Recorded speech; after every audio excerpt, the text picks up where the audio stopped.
Okay, hello everyone. So perhaps in the chat box, you can just confirm, can you see this slide? Can you see this slide? So say yes in the chat box if you can.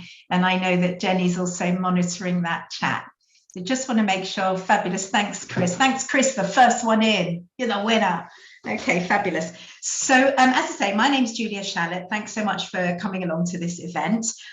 You will have seen a little bit about me. I'm an acclaimed innovator. I've done lots and lots of different things, so you can find me on LinkedIn and see all of those things. I'm also author of the Really Good Idea Test, which has been published by Pearson and has, very exciting for me, won some business book awards. So that's marvelous.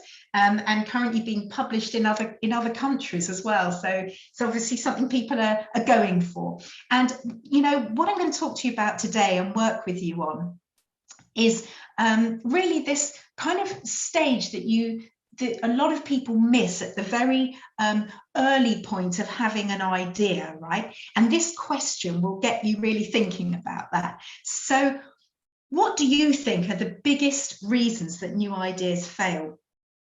Now, Jenny, you've got a Mentimeter on this, haven't you? Yes, I have. So I'll just share that one. And so for those of you who have already logged into it, which I think some of you have, that's fantastic. The presenter is going to share the next slide. So you should see the question also on whatever device, presumably your phone, that you are using. So what is the biggest reason why you think that new ideas fail? Okay, what's the kind of, yeah, and think about things that you've seen launched to the market, or think about perhaps people who've spoken to you about their ideas. What do you think the biggest reasons are that these ideas fail?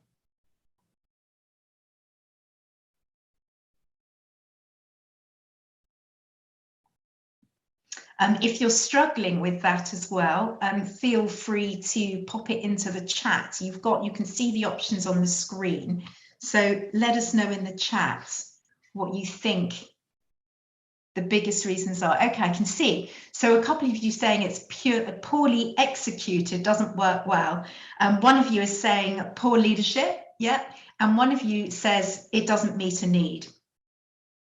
Okay, fantastic. So a couple of you are saying that. I can see that now. All right, marvelous. So I'm going to take back over the screen. So you are, of course, all right. All of these are reasons why new ideas fail, but only one of you has got the very biggest reason, and that biggest reason is this. Okay, it doesn't meet a need. Nielsen, who are a global leader in audience insights and analytics, have reported this number and said that more than 90% of new products and ideas fail because the people creating the idea don't understand what the customer needs and wants. Okay, there are a lot of different stats you can pull to back up this point. From 25 years of my own experience, bringing new ideas to market, working with people who have an awful lot of ideas, I can corroborate, and I did want to find this data because I've seen it, right? And I was very pleased that these companies push this data out because I've seen it, a total lack of understanding. So you sit in your office and you think, right, I've got an idea, and you come up with it and you spend all the money and you take it to market, and boom, it's not what the customers need or want, okay? So my presentation is going to contain some takeouts, right? They're kind of big messages that I would be really happy with people taking away, okay? And this is the first big message. When you've got an idea for something, whether it's a dissertation topic, or whether it's throwing a party, or whether it's a new business idea or a not-for-profit venture of some description, anything you're thinking of putting time, money, and effort into, or even just time and effort and goodwill, right? Good energy into something, you need to stop and ask yourself this question. So I suggest you go over to a mirror, right? Look yourself in the eye, be really honest with yourself and say, am I making assumptions about how people feel, what they really want, and how they behave, right? Because I'm telling you, this is where the biggest problems exist. And I have a little sort of saying which I borrowed from someone else, and it's about questioning yourself all the time. So try and follow. There's 3 layers here, okay? The first layer is there are things that you might think that you know, okay? So you kind of believe them to be facts. You think you know them. And I'm just asking you to question the things that you think you know. That's the first layer. The second layer is when you have a new idea, there are often things that you know you don't know, okay? So you think, I kind of don't know this. I'm aware I don't know it, and I need to go and find the answers to that. And that's where most people are pretty good, right? So they do think, right, I don't know these things. I must go and find out more. But there's a third layer here, which is about discovery. What you need to know are the things you didn't even know that you didn't know. Okay, so I know it's a bit of a wrap your head around that. There are things that you don't even know you don't know. Okay, and the things that I'm telling you in this presentation are the most important things that you can do when you have a new idea. And the methods that I'm going to talk to you about will help you discover those things you didn't even know you didn't know. Those are the things that also are going to really trip you up. So before you start spending time or money or effort delivering anything, look yourself in the eye, go over to a mirror, be really honest with yourself, right? You know those things we carry around? I mean, I shouldn't say it, but I will. Relationships in the past that I've clung on to, and I've known that I shouldn't really be in them, but I'm still in them, right? It's that stuff. It's being really honest with yourself. Okay, so let me then take you to the next one. If you accept that there are all these questions that need answering, if you accept that you don't want to waste your time, money, effort, good energy into things, then you will also accept that you need to get some evidence of those things before you put any real effort in. And I'm going to give you these 3 questions, right? And these are the sort of biggest 3 questions that you need to prod and find the answers to and question what you know. And the first one is, I will say that you can replace the word problem with desire as well. So the best new ideas are built on solving problems. If you can find a problem to solve, it's easier than trying to create a desire for something, okay? So you might be working in the luxury goods industry and you might think, well, this is pure desire. I have an idea for a desirable new suitcase, for example, that's a high-end fashion item. And the problem to solve with that is you're solving the problem for the customer, and the customer needs to be the first to have anything. The customer wants to look good, you know? So their problem is, I guess, they want to keep up with the Joneses. They want to be the person who has the best thing out there. But what I'm trying to say is find the problem to solve, right? So that's the first question to ask. And you've got to find out that the problem is big enough. So I meet a lot of innovators who say, I had this problem last year, and so I'm building this solution to solve my problem. But do enough people have the problem, right? So is it common enough for there to be a viable business model? Okay, is the problem big enough? Are there enough people that have got it? And the second version of big is it painful enough? Right? Because I'm going to assume in some cases, if you're looking for a new commercial model, you're looking for them to part with their money, right? And so the problem has to be quite painful for them to want to pay for a solution. And you can think about all the things you've bought recently and how you felt that they were giving you enough benefit, enough value that they were worth paying for, right? And so that's the essence of this first question. The second question: are there existing solutions that are good enough, right? You don't want to enter a marketplace that's already quite crowded. You don't want to pitch to customers who already have a good enough solution. That would be a real waste of time, right? So you could have the best product under the world, but the market, the customers are already satisfied with what they've got. So are the existing solutions good enough? is there an opportunity for you in the market? Is there space for you? Okay. And then the third question, are people prepared to take the required action? So are they prepared to download your app? Are they prepared to pay you for your service? Are they prepared to come along to your event? Whatever it is you're asking, you've got to make sure that people are prepared to take the action. Or again, it's a bit of a flop, right? So you can get evidence of all these three things. So let me give you an example. Way back, I was working with an innovator who had created some mobile games for teenagers to play on their phones. And the idea of the game was that you took your mobile phone with you outside into a park and you met up with your friends and you all played it in the park, okay? And I put this in research to a panel of young teenagers, and they very interestingly said three things to me. The first thing they said was, we've just got a PlayStation. PlayStation was quite new at the time. It's much more comfortable for us to stay inside and play games with our friends on the PlayStation, much more enjoyable, great big huge screen, nicer experience, don't need to go outside. That was the first thing. The second thing they said was, oh, it's a bit uncool wandering around the park looking at our phones, and I'm going back in time, so bear this in mind. They felt that was an uncool thing to do, right? And the third thing was that they were actually afraid that somebody was going to come along and pinch the phone out of their hands, so they had a safety issue. None of these things had been thought about by the guy who developed these mobile games for them. He'd never spoken with any of them. What he had done is he'd put the game in their hands and he'd watch them use it. And they said, oh, this is quite enjoyable as a game in itself. But he hadn't risen above it. He hadn't asked these three questions. He'd just given them something. And if you give people something, they'll only give you the response to the thing you're showing them. But you've got to step back a bit. Now, the other interesting thing about the game is some of you might be thinking, oh, Pokemon Go. So Pokemon Go, 5 years later, came onto the market and was a great success. And my point here is this: something might not be right at a point in time, but later in time, people may not have the same objection. Okay, so it's all about gathering evidence at the time that you're doing the thing, right, around these three questions, and to know that people, customers, potential customers change. We change over time, right? So you scour for this evidence.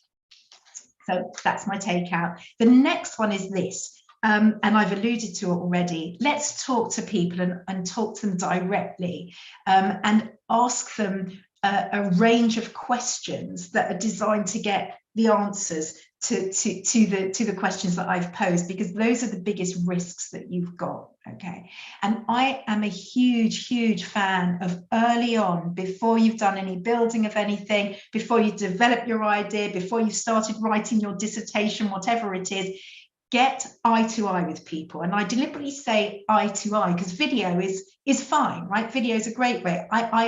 I'm talking about you being able to look into people's eyes, to see their emotion, to see if they struggle over giving a particular answer, or give you a quizzical look. Oh, I can see that you're questioning that. Let me talk a bit more about that. You can dig deeper.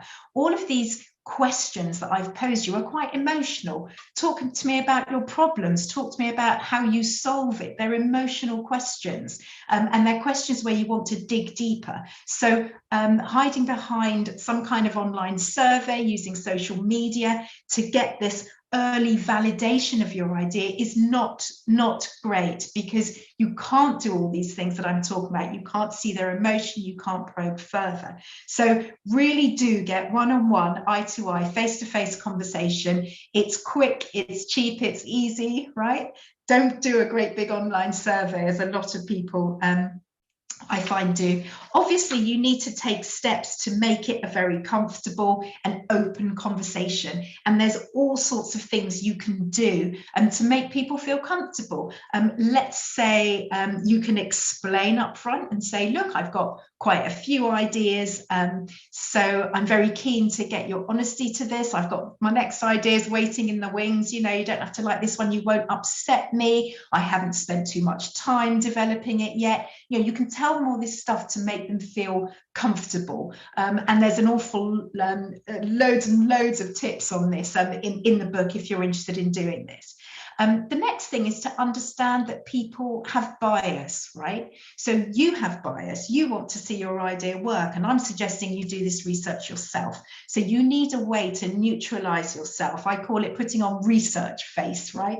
And you still look interested and happy to be there, but you can't be enthusiastic. You can't ask leading questions, yeah? You can't sort of push them to what you want to hear, because there's no point. You're going to get biased results, and you might then move on to develop something that people didn't really want. They just didn't want to upset you because you looked too energized and excited about it, and you're encouraging them to answer a particular way. So you must consciously reduce your own bias, and you've got to try and make sure that the people you ask are not biased, right? So if you carry out this research with a sibling, right, you're going to get some kind of biased response. With your mother, even more so. The expression is a skunk, which is a rather smelly animal. A skunk always smells beautiful to its mother. So your mother will always say, darling, it's marvelous, you know, and that's not what you want. So you have to talk to people who are far enough removed away from you, who fit your target profile, right, your customer, and make sure that you are not biasing your results. And now I have a question set for you, which is a pretty interesting one and works for all walks of life. So think about this.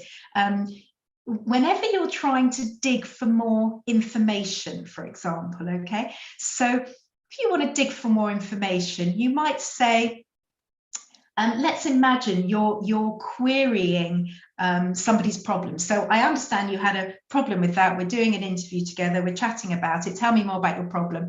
And now tell me, did you find anything to solve that problem? So was there any solution you used? And they'll start telling you about what they did. And then you can say the 3 questions. The first one is there anything that you liked about that solution? Was there anything that worked well for you? Okay, these are all positives and enjoyment. Get them to tell you the things they liked. You'll learn a lot about what they're looking for by asking them, is there anything you liked about that? Was there anything good? Then the second one is the negatives. Is there anything you didn't like about that experience? Yeah. Or was there anything that concerned you about it? And so you're digging for fears and negatives is your second line of questioning. And your third question is, did it fulfill what you wanted it to do? Yeah. What were you hoping it would do for you? Did it fall short? What were you hoping for? So you're kind of digging for hopes and wishes. And this set of 3 questions is very good at all stages of talking to customers or users, or even your tutors if you're trying to pick an assignment that works, or a topic for your dissertation, as I know from your registration details, some of you are. Imagine saying to your tutor, you know, okay, I've come up with this idea. Is there anything you like about it? Is there anything you think will work well if I address this topic? Is there anything that you're worried about, you don't think, you know, you're concerned won't play out well? Second question. Third question, and what's the kind of very best outcome? What do you really hope that through this topic I'll be able to explore? Right, so you can see how the 3 questions work, and it's a good question set for life. Okay, so Jenny's going to help me again now, and we're going to move on to thinking a bit more about these questions. And so I've got a little game which we'll talk through called Good Question, Bad Question. So Jenny's going to share her screen again, and we're going to ask you so we're going to show you 3 questions, and we're going to ask you which a good question, whether it's a good question or a bad question, right? So Jenny, so here's the first question. I want you to imagine that you've been through this conversation, you found out the problems, that they have got the problem you thought they had. You've also, secondly, found out that there are the existing solutions, there are some out there, but perhaps they're falling a bit short, right? So there's an opportunity for you. And now you've got an early prototype or a little sketch of an idea. It's very early because, of course, you haven't invested any time and money yet, because you wouldn't do that until you knew all these things. And you're pulling something out and you've got a little something to show them. And you say to them, do you like my idea? Is this a good question or a bad question? Okay, so you've shown someone a little sketch of an idea. Is this a good question or bad question? So for those of you who aren't yet in the Mentimeter, you can see, you go to menti.com, you can do it on your phone, or you can do it on another screen. A couple of you are answering the chat, bad, bad, bad. Why is it a bad idea? Tell me in the chat. Why is this a bad idea? Ah, someone thinks it's a good question. Some of you in the chat say it's a bad question. Why is it a bad question? What makes it a bad question? Some of you think it's a good question. Anyone in the chat?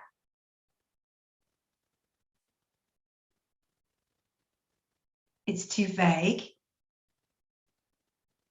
Anyone else? People say yes out of courtesy. Yes, that's a good one, right? So it's very difficult to say no. Do you like my idea? No, I don't. It's really difficult question. It feels a bit leading, like you're making it difficult for them to say no. It's too direct. So a far better question, thinking about the trilogy set that I just gave you, is can anyone come up with a better question, a better way of phrasing this before I give it away? Think about what we just, everyone has a different vision. Yes, that's right. Yusra, I agree. So how could you ask this better? You've just shown them a sketch, an early prototype, a sketch. You're saying, do you like my idea? What's a better way of saying that? Think about the first question of the trilogy.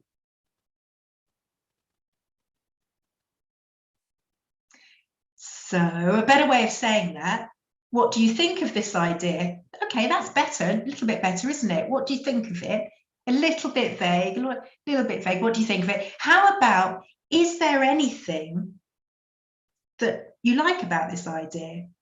It's a similar sort of, is there anything you like? Is there anything that appeals?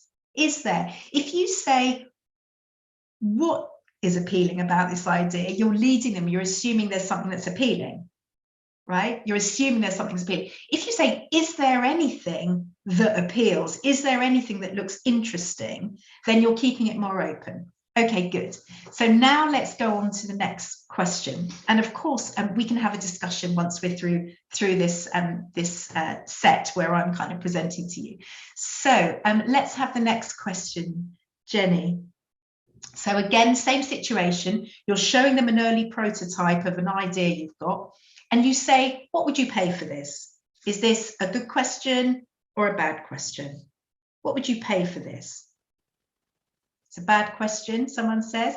And tell me in the chat as you're thinking about it, why? Why is it a bad question? What could make it a good question? So tell me in the chat, why is it a bad question? And how might you rephrase it?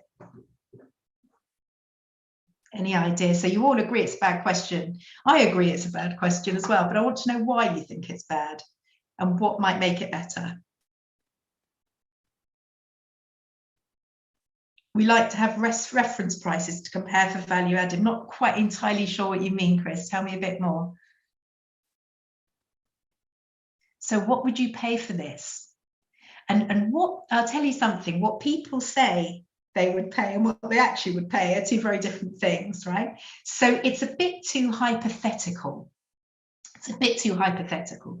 So what would you pay for this? A better way of saying it is, okay, it's not just about the wording, Yusra, how much. It's not so much about the wording to say how much would you pay for it. It's about understanding what they're prepared to pay to solve the problem, because that's what it's about, right?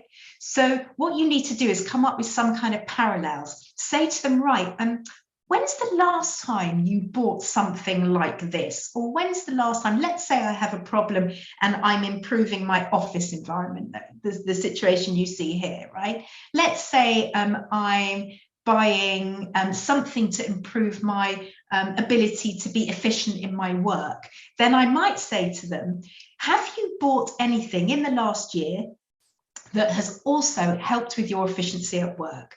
I want to understand how much they're prepared to spend to improve their efficiency at work. That's what I want to know. So the point about this is to not talk about hypotheticals, but to talk about something real. So when's the last time you spent money on solving a problem like this is great, because they might say, I've never spent money solving it, right? And you might deduce that they're not prepared to spend money solving it, right? You've got to establish how much budget they've got and how much they're prepared to spend to fix the problem. And that's the essence of this question. So use real data to understand what they're prepared to spend from what they've actually spent. That's real solid evidence. Okay, good. Now, let's look at the last question. Let's look at, right, so again, same situation. You've been through all this problem exploration with them, you're showing them an early prototype or a sketch of something, and you've gone through it, you've asked your trilogy questions, and then you say, how would you describe this to someone else? Is this a good question or a bad question? Is it a good or bad question? If you all think it's a good question, why is it a good question? Why? Tell me in the chat. Why is this a good question? All of you think it's a good question.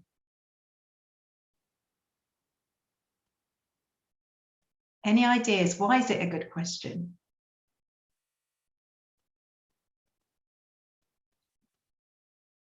Okay, so this is best question ever, right? Once you've tried to explain what you've got to somebody and asked for their feedback, right?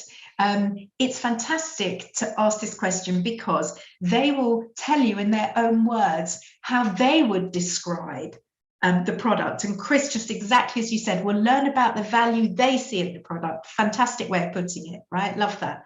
So they're telling you in their own words how they see the value. And I'm telling you from my own experience of carrying out thousands and thousands of research on new ideas, that people will say things that you really hadn't thought of. So they'll tell you about how they might use it in a situation that you really hadn't imagined. They'll also tell you things like, oh, it's a bit like something else, and they'll tell you what it's like, which is really helpful for you, because if they're saying, well, it's like Amazon but for something else, or it's like Uber but for something else, it really helps you to ground the reality of where your product sits. And also from a user interface and usability point of view, they might say, oh, it feels like something we're used to doing. And I can tell you that if you are bringing a new product or idea to market and you can use a format that people are used to, yeah, you will immediately jump over all of those usability issues that people have. They have to learn a new way of doing something. No, we just copied someone else. That's great. It's great to copy someone else in terms of the user interface, the website or the app or the interaction that the user has with it, because they don't have to learn something else. And this is something that they will tell you if you ask this question, as well as the other more positioning elements that I've suggested. So that's all really good. And thank you for your input on those. So I'm going to reshare. Here we are. So we've played the game. Thank you for that. And really, this is just my question to you to say, look, if you've got an idea to put to the test, this is a very simple 7 steps that you can go through. We've picked out a few kind of key bits and pieces from all over this today. Obviously, it's a much more involved thing, but it is something you can do if you're very focused in about a week, if you don't do much else, or a couple of weeks if you've got more to do. But you walk through these steps. Every new idea needs to start as a hypothesis. And the reason I say that is because remember right away, back to the top of the presentation, you know, there are things you don't know, and there are also things you don't know. And that's why everything is a hypothesis. If I did this, then would I get this result? You have to frame everything as an if, you know, if I did this then, because you don't know for sure. And this whole process is about validating what you think you might know. All right. So you start with your hypothesis. The biggest risks, as I've said, are really honestly the level 1 biggest risks are how people feel, think, and behave. question yourself on that. And again, at a very early idea stage, those are the questions you should be asking of your potentially paying customers, or the tutors who are marking your dissertation, or the people you want to invite to a party, or whatever the idea is, right? Identify the biggest risks. That's what they will be. You want to devise a questionnaire, a specific set of questions to get answers to reduce those risks. That's create questions in 3. Find interviewees. I mean, the bit we talked about today is make sure they're a good cross-section, that they're the right people to speak to, but they're not biased in any way. So you want to kind of reduce the bias there, and make sure you put in measures. So when you're asking questions, you have like a scorecard, so you don't get swayed yourself. It keeps your objectivity, because you know that's the mark you were looking for. Did you hit that mark? Okay, and then there are lots of things around conducting interviews. We talked a little bit about making people comfortable, but there are lots of techniques you can use. And again, this is all face-to-face, well, not necessarily face-to-face, but eye-to-eye, or face-to-face on the video, right? If not physically together. And then, you know, it's really important at any stage, including at the very early stage, that you stop and you pause for a second, and you look at the evidence you've got, and you make a conscious decision. Have I got enough evidence to keep going? Am I happy with that? Shall I move on to the next set of risks? Shall I start building the thing out a bit more? Shall I start writing now and see where I get? You've got to make a decision. Are you good enough to keep going, or must you stop altogether? And there's no shame in stopping. It's a great thing to do. Don't sink good effort, you know, don't sink good money after bad, right? If you really get this kind of elephant in the room and really think you should stop, please do stop, because you'll thank yourself later on for not wasting your time. Or maybe you've learned something in the middle that you want to pursue, but you've got a few changes. Some people call it a pivot. You've got a few changes you want to make, and you can still pursue, but you might want to retest again. So this book will help you to get the evidence and make decisions and move forward in a way that doesn't waste your time, effort and money. So I'm really happy to take questions, and I shall stop sharing at this point.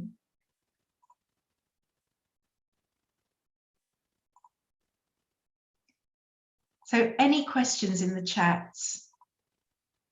Any questions? I can see a question here from Chris. So Chris, it's a shame we can't have a voice conversation, but I shall do my best. So what you've said is, can I ask how you might organise unbiased and relaxed face-to-face conversation? Asking members of the public out and about, they'll want to move on from you fast. They will these days, you're right. And then the risk of assessing people, you know, is that they'll want to keep us happy. So how can you find a middle ground and ethically, legally data collect and set up a conversation? Okay, Chris, it's quite a big question. So how might you organise unbiased and relaxed face-to-face conversation? So here is what I would do. The first thing I would do is I would write down what my recruitment criteria are. And what I mean by that is, who are the people you want to speak to, right? Is it age? Is the job they do relevant? Is where they live relevant? Is the fact that they have this problem relevant? What you want to make sure is you're talking to people who will help you, right? I have a really good example of a sort of friend/colleague of mine who set up some research and wanted to speak to students at a university about a new learning tool that her company were developing, but she walked into the room. It was a focus group in this case. She walked into the room and none of them spoke English because she didn't put that in her criteria, and they were all Chinese students. So she couldn't carry out the research, right? So it's really important that you first understand what your criteria is. And what I do more often than not is I do write a very short recruitment survey. Now, what I've said to you is, please don't use social media and surveys to carry out the research, but when you're recruiting, it's a wonderful tool to use. Okay, so Google Forms are really easy to set up. And you can say you're looking for people to talk to you more or less about this topic. Here's less than 10 questions, don't make it difficult, less than 10 questions, and you will get back to them within 48 hours or whatever it is, if you're interested in carrying out the research. I would also tell people in that survey that it's, for example, going to be carried out over Zoom. or video, so that you can get face to face. And that really this is all about their total honesty. Now, the truth is that I believe in paying people for their time, but also for their neutrality. Okay, so I would say I'm paying, I'm giving people a £20 Amazon voucher for a half-an-hour conversation, something like that.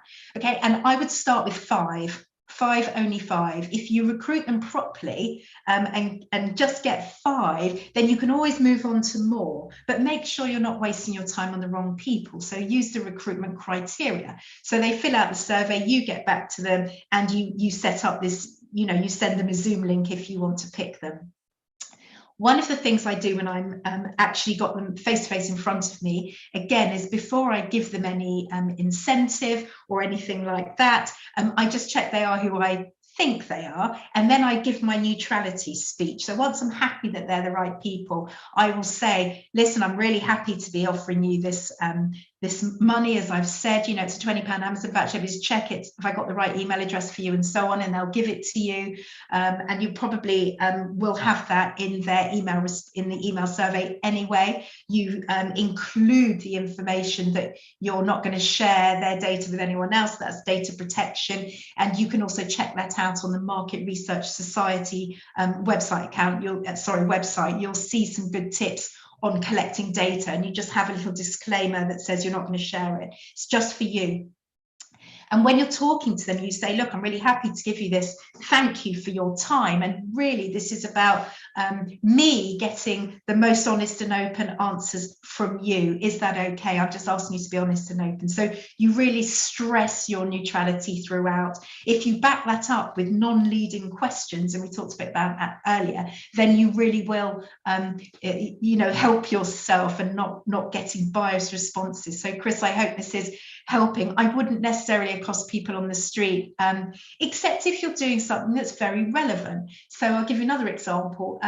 If any of you know Brixton Village Market, I pioneered an empty shops project down there, and it's now Brixton Village is a real London hotspot, but at the time it was sort of very dilapidated. There were only 1 or 2 stores in the market, and it was doing very, very badly. And it was quite relevant for me to talk to people while I was on the street, because actually I was trying to work out how to get them from Brixton Station to walk round to the market and to understand what sort of shops and activities they'd want to see in the market to make it somewhere that worked for them. So in fact, you can do that if it's very relevant to the idea that you're researching, okay? And again, you'll find really good guidelines for what you can and can't do.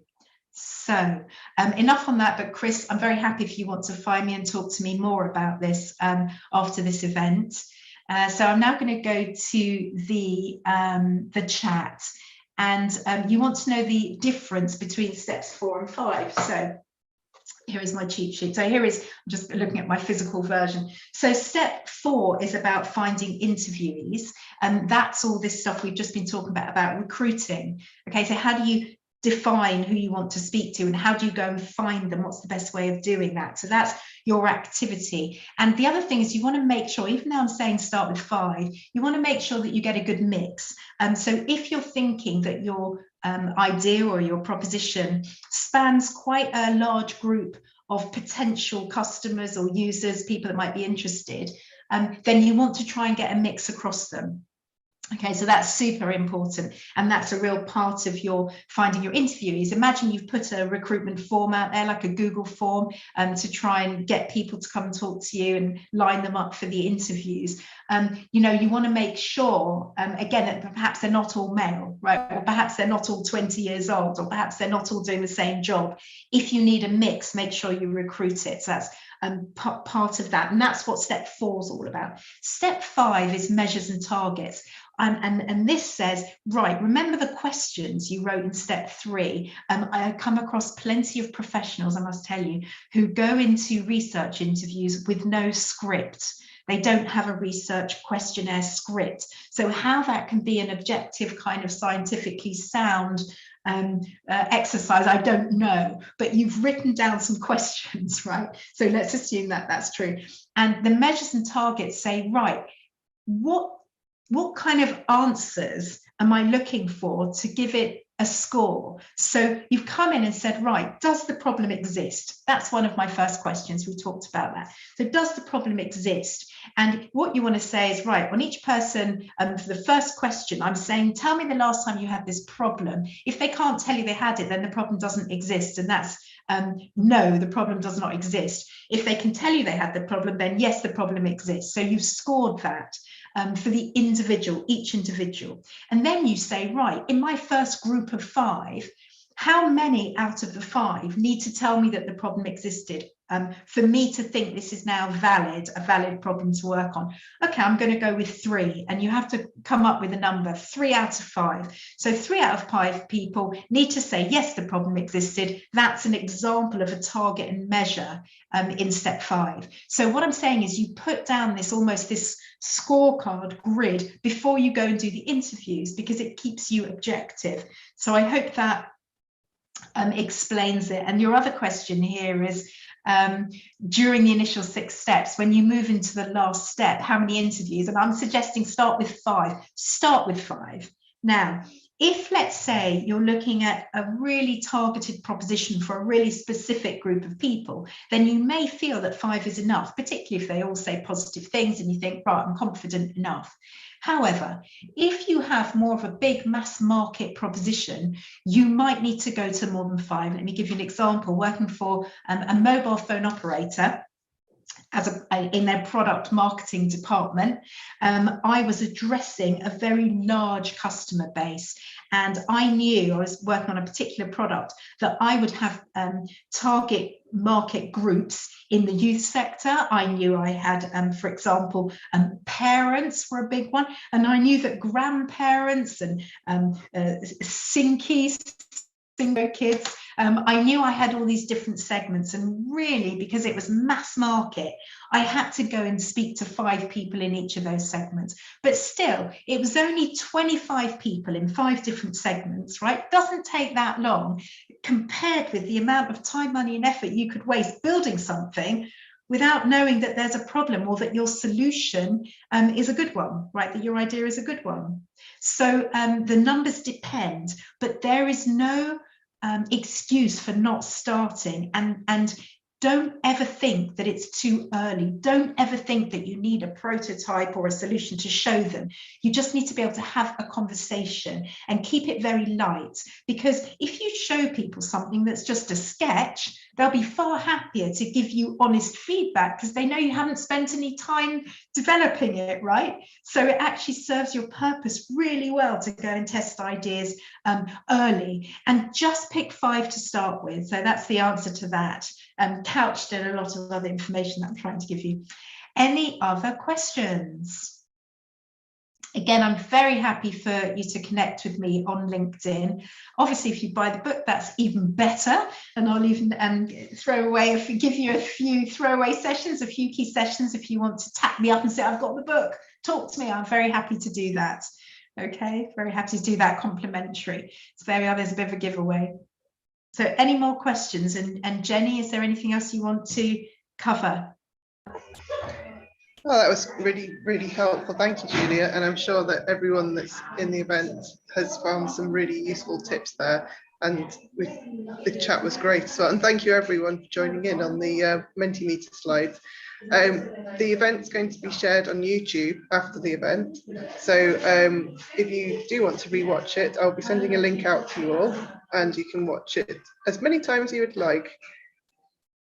And we've got a few thank yous saying, thank you for the helpful tips, and they're asking what is the website. So Julia's just shared the website, and it's productdoctor.co.uk. So yes, thank you very much, Julia, for sharing that information, and I'm sure that the attendees and the people that will view the video afterwards really appreciate it.